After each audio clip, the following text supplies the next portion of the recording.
La proposta è quella di acquistare la tessera VIP, dove io non avrei più pagato a nessun concerto, avrei potuto vedere Red Canzian quando volevo e mi chiede 1.200 euro per avere questa tessera VIP, ovviamente. Katia è una signora disabile innamorata dei Pooh e in particolare di Red Canzian. Quando ha saputo che il suo musicista preferito si esibirà gratuitamente il 20 maggio in un concerto a Silea, si è messa sui social a cercare informazioni sull'evento, incappando in un truffatore che in Telegram si spaccia per il famoso bassista e voce dei Pooh.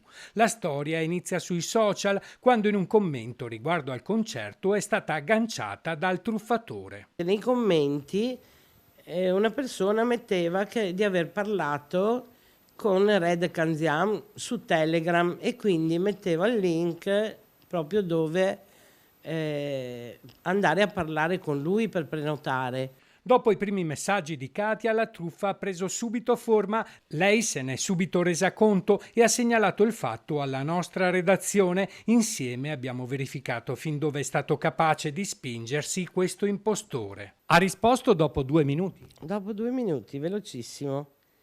E mi dice di cliccare sul link che mi invia per entrare in contatto con la sua direzione e ti diranno cosa fare. Il tempo di tradurre poi un altro messaggio. Dice: grazie per aver contattato Saviano, il capo del reparto tessera associativa VIP.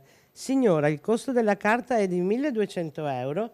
Mi richiami subito per dirmi quanto può pagare, così le fornisco i dati del conto filiale disponibile per il pagamento. Grazie.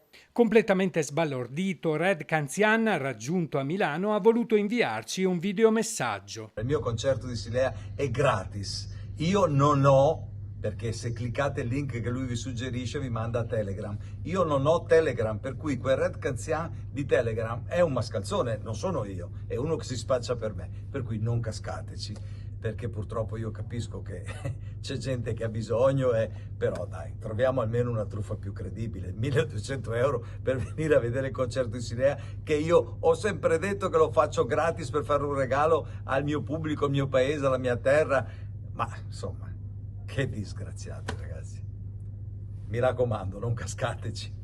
All'appello di Red si unisce quello di Rossella Cendron, sindaco di Silea. Ricordo che appunto nel giro di 4 ore 3.500 posti sono andati completamente bruciati, possiamo dirlo, e quindi attenzione alle truffe. Il concerto è gratuito, non credete a nessun'altra versione rispetto a questa.